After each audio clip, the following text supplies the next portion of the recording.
एक बार प्रेम से बोलिए बम बम भोले। धार्मिक मान्यताओं के मुताबिक महाशिवरात्रि के दिन ही भगवान शिवलिंग के स्वरूप में प्रकट हुए थे। इसके अलावा ऐसी भी मान्यता है कि इसी तिथि पर भगवान शिव और माता पार्वती का विवाह हुआ था।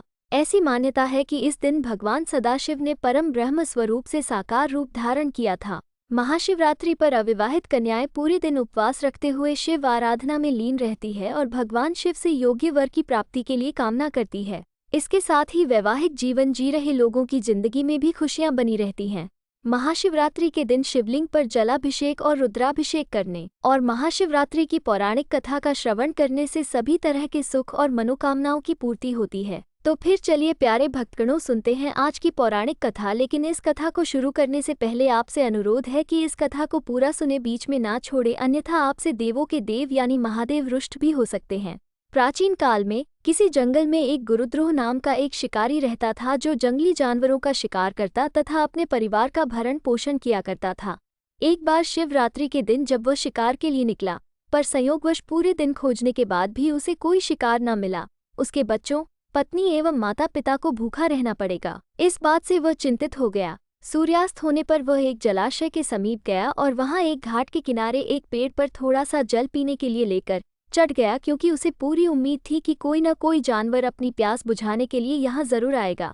वह पेड़ बेलपत्र का था और उसी पेड़ के नीचे शिवलिंग भी था, जो सूखे बेलपत्रों से ढके होने के कारण दिखाई नहीं दे रहा था। रात का पहला प्रहर बीतने से पहले एक हिरनी वहां पर पानी पीने के लिए आई। उसे देखते ही शिकारी ने अपने धनुष पर बाण साधा। ऐसा करने में उसके हाथ के धक्के से कुछ पत्ते एवं जल की कुछ बूंदें नीचे बने शिवलिंग पर गिरी और अनजाने में ही शिकारी की पहले प्रहर की पूजा हो गई। हिरणी ने जब पत्तों की खड़खड़ाहट सुनी तो घबराकर ऊपर की ओर देखा और भयभीत होकर शिकारी से कांपते हुए स्वर में बोली, मुझे मत मारो।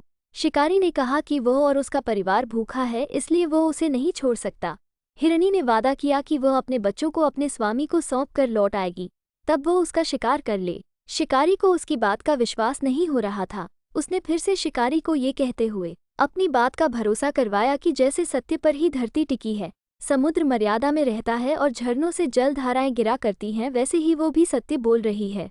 क्रूर होने के बावजूद भी शिकारी को उस पर दया आ गई और उसने जल्दी लौटना कहकर उस हिरनी को जाने दिया। थोड़ी ही देर बाद एक और हिरनी वहां पानी पीने आई। शिकारी सावधान हो गया, तीर सांधने लगा और ऐसा करते हुए उसके हाथ के धक्के से फिर पहले की ही तरह थोड़ा जल और कुछ बेलपत्र नीचे शिवलिंग पर जा गिरे और अनायास ही शिकारी की दूसरे प्रहर की पूजा भी हो गई। इस हिरनी ने भी भयभीत होकर शिकारी से जीवनदान की याचना की, लेकिन उसके अस्वीकार कर देने पर हिरनी ने उसे लौट आने का वचन ये कहते हुए दिया कि उसे ज्ञात है कि जो वचन देकर पलट जाता है उसका अपने जीवन में संचित पुण्य नष्ट हो जाया करता है।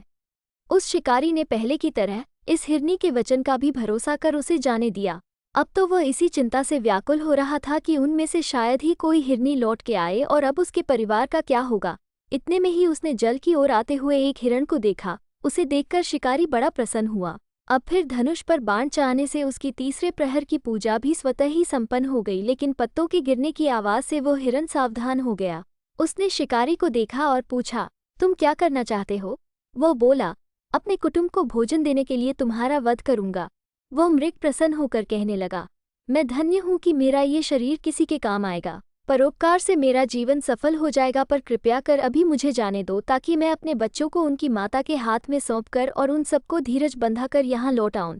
शिकारी का हृदय उसके पाप पुंज नष्ट हो जाने से अब तक शुद्ध हो गया था, इसलिए वो विनयपूर्वक बोला, जो यहाँ आए सभी बातें बनाकर चले गए और अभी तक नहीं लौटे। यदि तुम भी झूठ बोलकर चले जाओगे तो मेरे परिजनों का क्या होगा? अब हिरन ने ये कहते हुए उसे अपने सत्य बोलने का भरोसा दिलवाया कि यदि वो लौटकर न आए तो उसे वो पाप लगे जो उसे लगा करता है, जो सामर्थ्य रहते हुए भी दूसरे का उपकार नहीं करता। शिकारी ने उसे भी यह कहकर जाने दिया कि शीघ्र लौट आना। रात्रि का अंतिम प्रहर शुरू होते ही उस शिकारी के हर्ष की सीमा न थी, क्योंकि उसने उन सब हिरन हिरनियों को अपने बच्चों सहित एक साथ आते देख लिया था।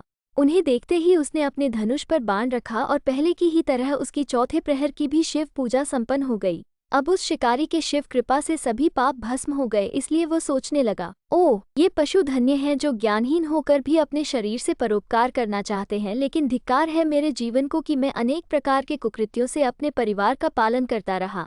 अब उसने अपना बाण रोक लिया तथा मृगों से कहा कि वे सब धन्य है तथा उन्हें वापस जाने दिया।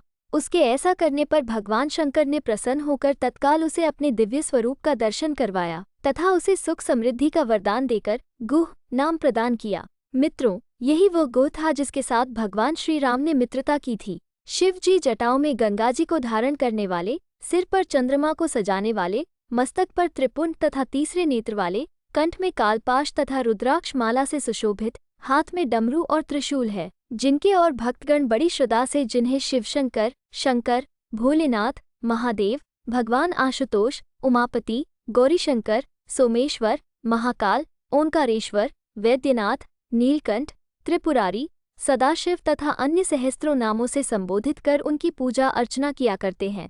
ऐसे भगवान शिव हम सबके चिंतन को सदा सकारात्मक बनाएं एवं सबकी मनोकामनाएं पूरी करें। महाशिवरात्रि पूजा विधि। पूजा करने से पहले अपने माथे पर त्रिपुंड लगाएं। इसके लिए चंदन या विभूत 3 उंगलियों पर लगाकर माथे के बाईं तरफ से दाईं तरफ की तरफ त्रिपुंड लगाएं। शिवलिंग का दूध, दही, घी, शहद और गंगाजल से अभिषेक करें। आप चाहे तो खाली जल से भी शिव का अभिषेक कर सकते हैं।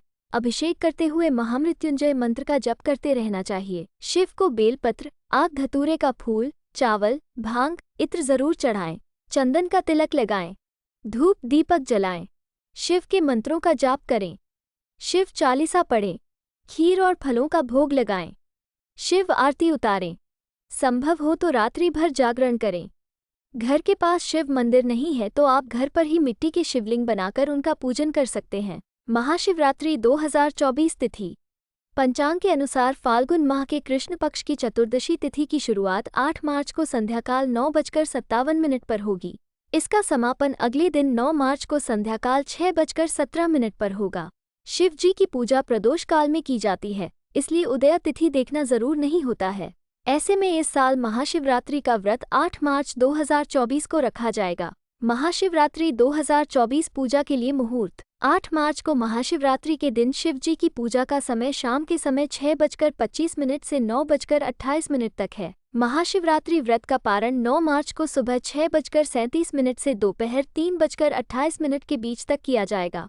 महाशिवरात्रि व्रत सामग्री लिस्ट। महाशिवरात्रि व्रत की सामग्रियों में बेलपत्र, भांग, धतूरा, गाय का शुद्ध कच्चा दूध, चंदन, रोली, केसर, भस्म, कपूर, दही, मौली यानी कलावा, अक्षत यानी साबुत चावल, शहद, मिश्री, धूप, दीप, साबुत हल्दी, नाग केसर, 5 प्रकार के फल, गंगा जल, वस्त्र, जनेऊ, इत्र, कुमकुम, पुष्पमाला, शमी का पत्र, खस, लौंग, सुपारी, पान, रत्न आभूषण, इलायची, फूल, आसन, पार्वती जी के श्रृंगार की सामग्री, पूजा के बर्तन और दक्षिणा, इन सब चीज़ों का प्रबंध एक दिन पहले ही कर लें।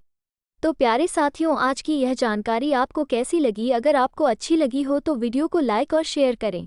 एक बार प्रेम से बोलिए हर हर महादेव।